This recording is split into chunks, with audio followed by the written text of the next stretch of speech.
Cough, cough, cough. Hi, what are you up to?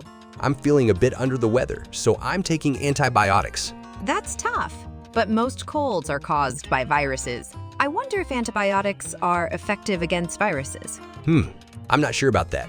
What's the difference between bacteria and viruses? Well, let's explore that together. Great! The adventure of exploration begins. First, the size of bacteria and viruses is quite different. Both of them are tiny, right? Yes, they are invisible to the naked eye, but in reality, they have quite a significant difference in size. Take a look at this image.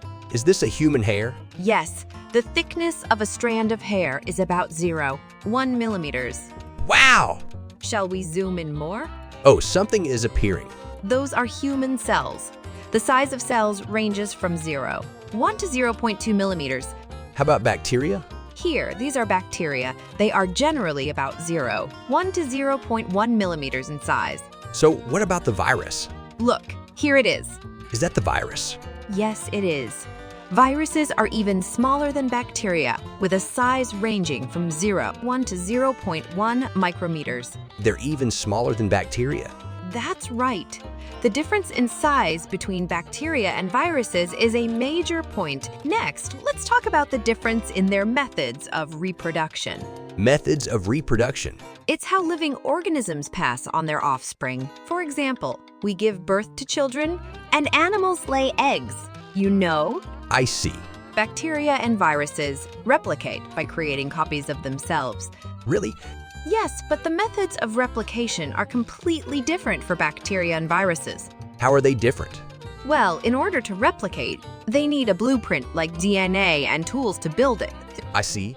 Blueprints and tools. Exactly. Both bacteria and viruses require these.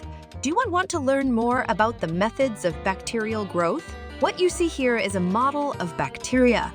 You mean the blueprints and craftsmen you were talking about earlier? The craftsmen are created based on the blueprints. Then, an enzyme called DNA polymerase duplicates the blueprints. Huh? The blueprint has doubled. As the final step, we need to construct partitions to make the blueprints independent of each other.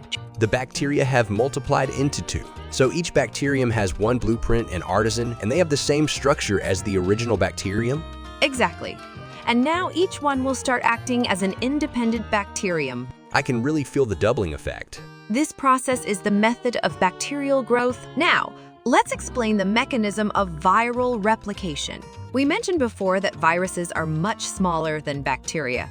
You use the analogy of humans and peppercorns to explain, right? That's right. And because viruses are so small, there is no space that can accommodate them. However, we do have the blueprints.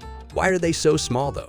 For example, the ribosome, which is the protein-making machinery, has a size of 15 to 30 nanometers. On the other hand, viruses have a size of 10 to 100 nanometers. So there is no room for the ribosome to fit inside a virus. Then how do they reproduce? Without the machinery, isn't it impossible with just the blueprint? Your speculation is correct. That's why viruses borrow machinery from other places. And from where? They utilize human cells. Is that possible? Let's take a closer look. This is a model of human cells. So even inside human cells, there are blueprints and craftsmen? Inside those cells, viruses invade and inject their own blueprints into human cells. That's an amazing strategy.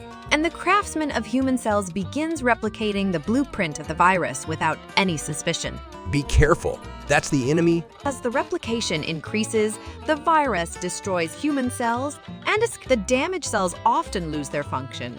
Viruses are truly cunning. They occupy human cells with minimal blueprints and deceive the craftsmen of the cells. Exactly.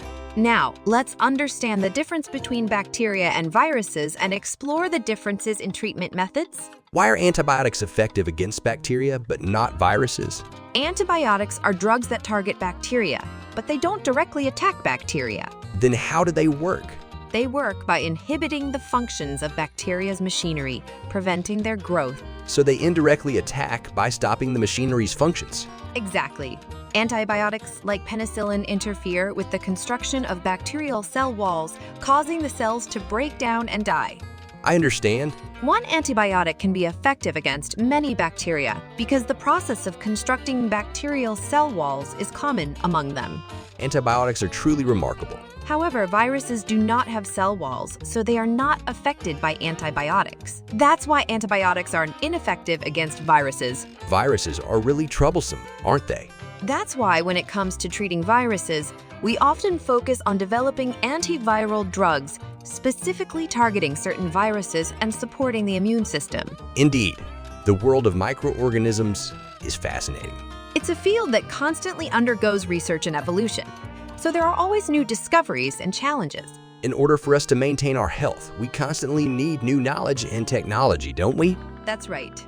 Our bodies are complex and many microorganisms are involved, so knowledge and understanding are very important.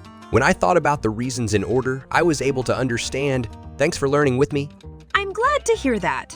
On this channel, we will learn about everyday discoveries and questions through science. If you find it interesting, check out our other videos. Don't forget to subscribe to the channel and give us a high rating. We're also waiting for your comments. See you in another video.